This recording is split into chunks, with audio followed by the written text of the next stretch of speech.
Hello friends, welcome to EPG Pathshala.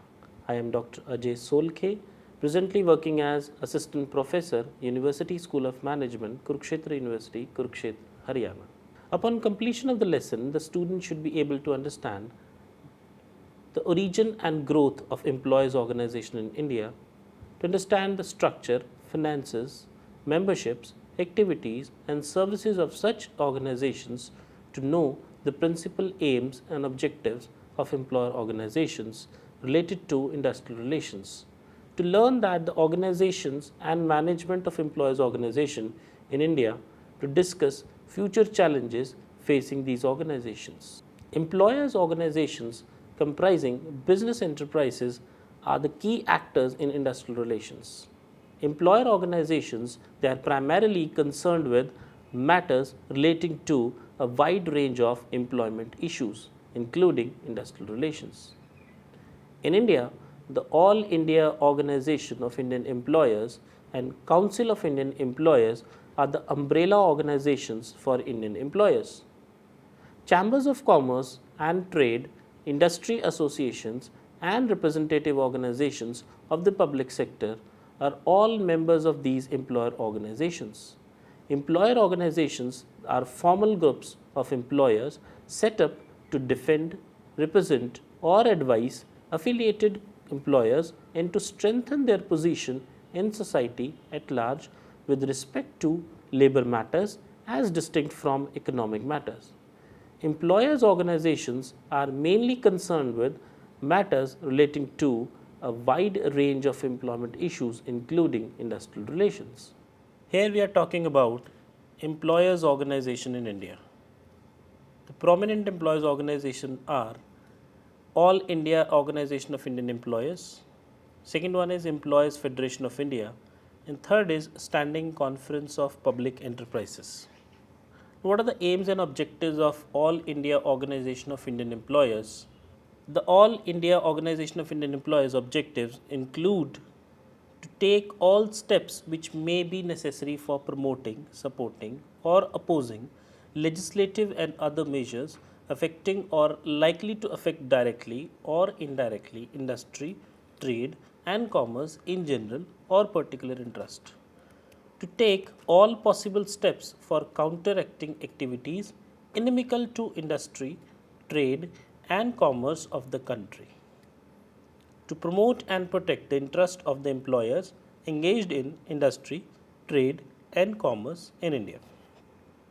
The principal objectives relating to the industrial relation aspects include to encourage the formation of employers' organizations and to foster cooperation between employers' organizations in India and abroad, to nominate delegates and advisors representing Indian employers at the International Labour Conference, International Chamber of Commerce, and other such conferences and committees affecting the interest of trade, commerce, and industry, whether as employers or otherwise, to promote and support all well considered schemes for the general uplift of the labor, and to take all steps to establish harmonious relations between capital and labor, to educate the public with regard to the character, scope, importance, and need of industry, trade, and commerce represented by the members.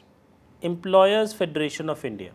The main objectives of the Employers Federation of India, as embodied in their constitution, are: very first is to regulate the relations between employers and workers, to promote and protect the legitimate interest of the employers engaged in industries, trade, and commerce, to maintain harmonious relations between managements and labor, and to initiate and support all properly considered schemes that would increase productivity and at the same time guarantee to labor a fair share of the increased return, to collect and disseminate information affecting employers and to advise the members on their employer-employee relation and other ancillary aspects.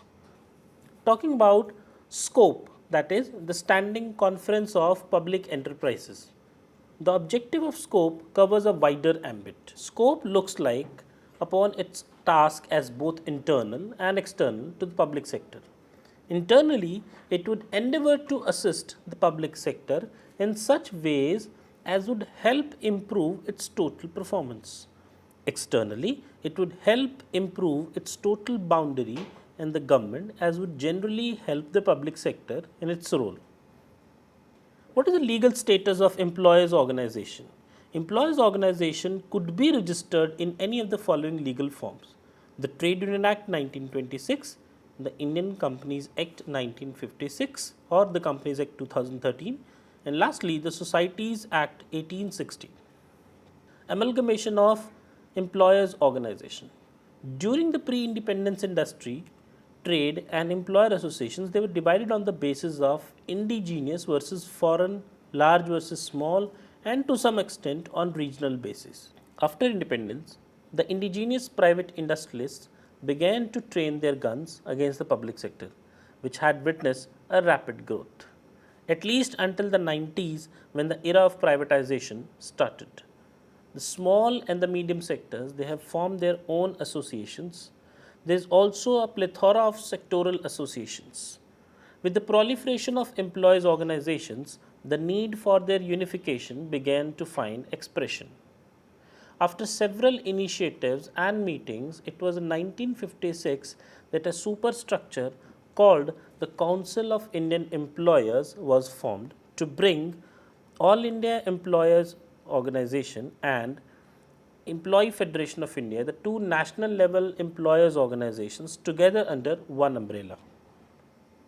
Now, looking into the Council of Indian Employers, the main objective in setting up the Council of Indian Employer was to ensure closer cooperation and coordination between the two bodies, which together represent particularly the interests of large scale industry in India. In the year 1973, Scope joined Council of Indian Employers. The CIE, with its headquarters in the office of the AIOE in Delhi, consists of equal number of representatives of all the three employer organizations in India. Functions of Council of Indian Employers: primarily to discuss the general problems confronting Indian employers with particular reference to matters coming up before the ILO conferences and various industrial committees, and to formulate from time to time the policy and attitude of Indian employers in the matter of collaboration with employers of other countries.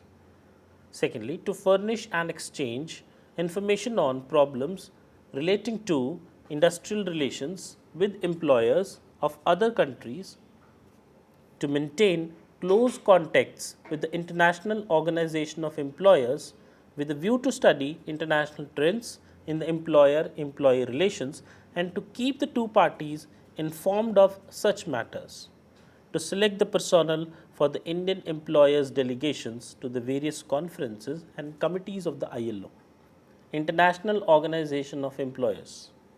Founded in 1920, the International Organization of Employers, with headquarters in Geneva, is the only world organization authoritatively representing the interest of employers of the free world in all social and labor matters at the international level.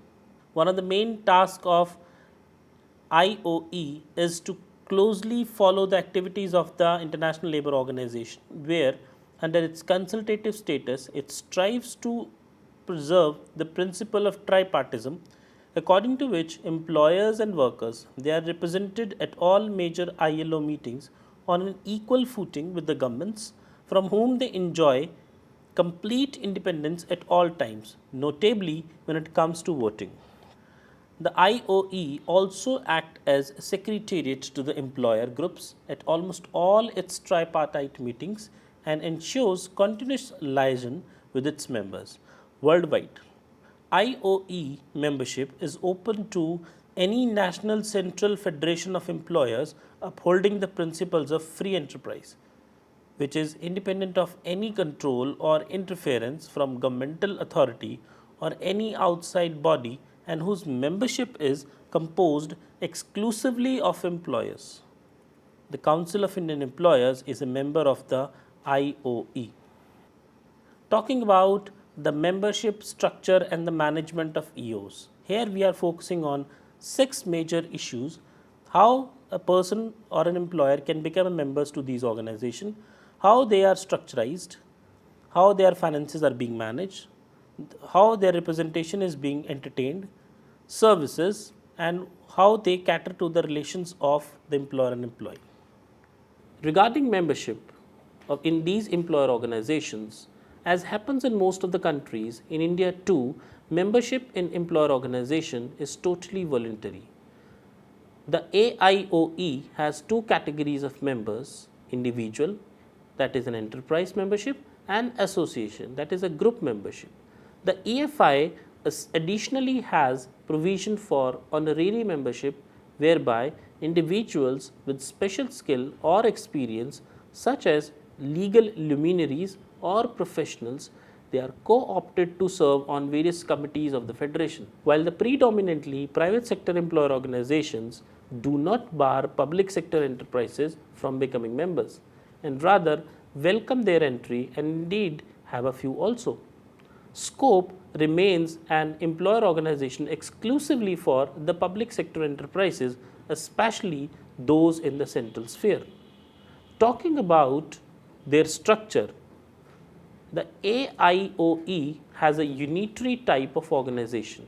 It has no sub-organization on an industrial or geographical basis, even though there are important clusters of members in Calcutta and Mumbai. There has been no attempt to create local committees or offices. The Employers Federation of India, however, has federal type of organization structure with its activities distributed over a central body and the regional committees.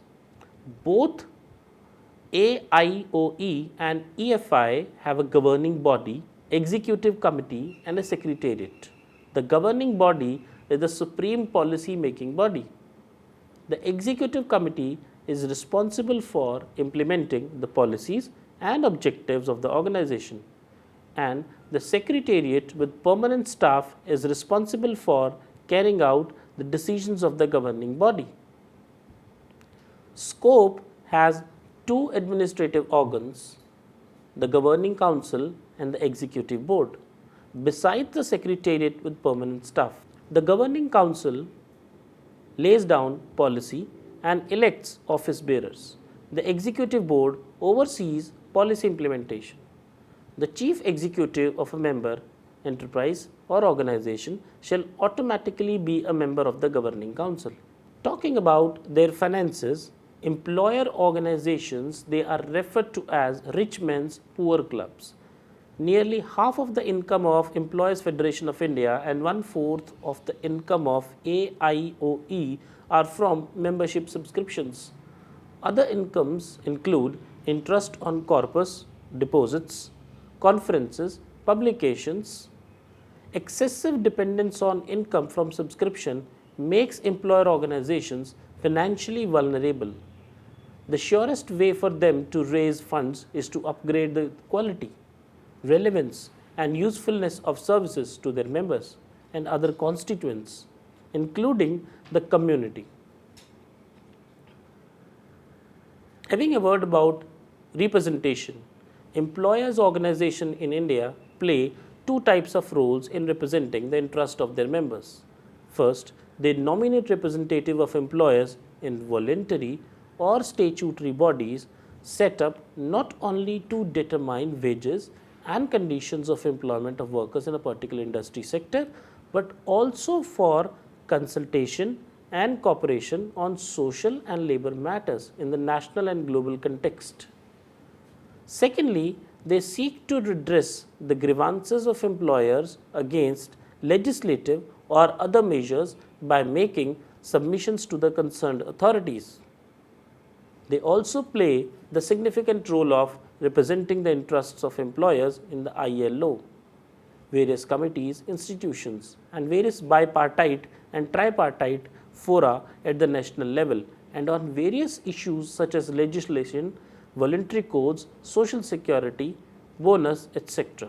Talking about some of the organizations representing employers at the national level, very first is National Council for Vocational Training, Employers State Insurance Corporation, Employers Provident Fund Committee, Indian Labour Conference, Labour Advisory Council, National Productivity Council, National Safety Council, Standing Labour Committee, Vivigiri National Labour Institute.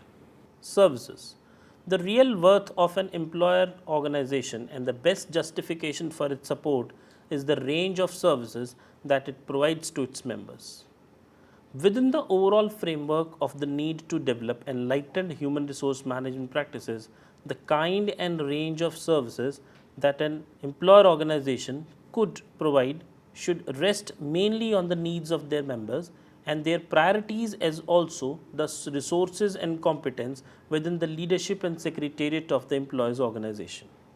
Some of the basic services that every employer organization may be expected to provide include study and analysis of problems and dissemination of information, advice, advocacy, dispute settlement, and guidance or conduct of collective bargaining.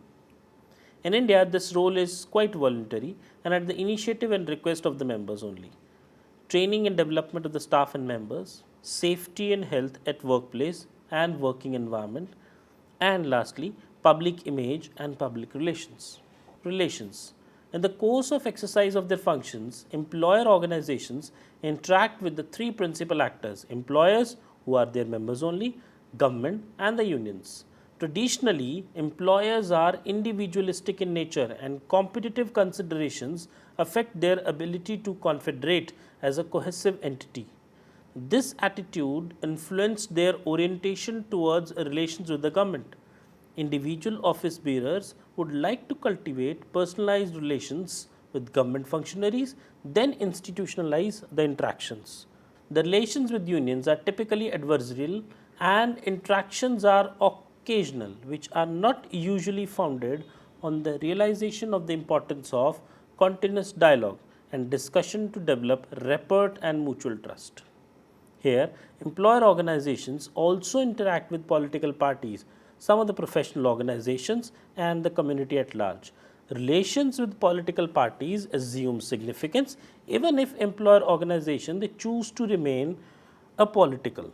Future challenges. Now, what are the future challenges that employer organizations are concerned about? The future challenges of employer organizations are determined to an extent by the environment in which they operate. It has changed significantly during the 90s. To the extent the changes can be anticipated, organizations can respond proactively and influence the future directions of change. Otherwise, they will be led by the changes in the environment. And the changes in the environment which have an impact on the future of the employer organization, they are categorized into two subheads. One is internal factors, another is external factors. Talking about the external factors, also called as the international environmental factors, the very first thing is the globalization of corporations, knowledge, products, consumers, and communication. Growing competition within and across the countries, amongst domestic companies, and between domestic and transnational companies. Link between international trade and international labor standards, and parallel efforts to secure labor market flexibility through relaxation of labor laws and standards for stimulating investment both domestic and foreign. Speedy flow of information, capital, and innovation throughout the world, rising expectation of all stakeholders, easy access to the best and the least expensive products and services worldwide. Rapid pace of change. If the rate of change in our organization, society, is slower than the rate of change outside the organization, society will be led by others. Faster response time, as Samajda of the World Economic Forum states, the day of big fish eating small fish are over. It is the last fish which swallows the small fish. And lastly, growing socio-economic inequity. Internal factors. The internal factors that influence the future of the employer organizations include a paradigm shift from inward-looking import substitution strategies to outward-looking export-oriented industrialization strategies. Regulation to deregulation and centralized decision making to decentralized decision making on many facets of our economy and enterprises. Macro to microeconomic policies for solving the problem of unemployment and inflation. Public sector at the commanding heights of the economy to private sector as an engine of growth, and from equity versus efficiency to equity and efficiency. Imperatives for change. In the wake of the competitive global economic environment and resource constraints, organizations they need harmonious industrial relations for managing transitions and enhancing productivity. Employers organization they should also develop certain strategies for mutual cooperation and exchange of information on organizations that have developed a more sophisticated labor relations role and created a climate to promote better relations through settlement, negotiations, etc. Some issues which need attention include labor management relations, IR policies, human resource development, social policies, and their impact on productivity related matters, successful case studies, work cultures, and changes in internal and external environments. Employers organizations they have to make concerted efforts to develop action plans for their member organizations and prioritize some areas for which strategic planning is required. Employer organizations in India they should focus attention on some of the major societal issues such as employment, human resource development, reduction of inequities, elimination of child labor, and labor law reforms. They need to list and prioritize issues and have a proper action plan for select issues. Such priorities may change over a period of time. While prioritizing, EOs may raise and answer the following 6 questions that can set the agenda for change to meet the emerging challenges. Are there any changes you would like to bring about that are motivated by the knowledge that your members will benefit? Why are you not making these changes? Are there people in your organization quite committed to supporting a political fight for a needed change? Have you made realistic estimates of the cost of such a change? Are there executives in your organization who can comfortably and effectively make your organization's case before the members, office bearers of your organization and other social partners? Does your organization have mechanisms for enlisting the support of your employees, your members, and other constituents, both internal and external? Do you and your executives have a clear and precise understanding of what it takes to spearhead change? Do you get honest feedback to understand what your members want you to do? Friends, I hope you have understood the contents well. You can also refer to other quadrants of this module for testing your knowledge and having some more input on theme of the module. Happy learning!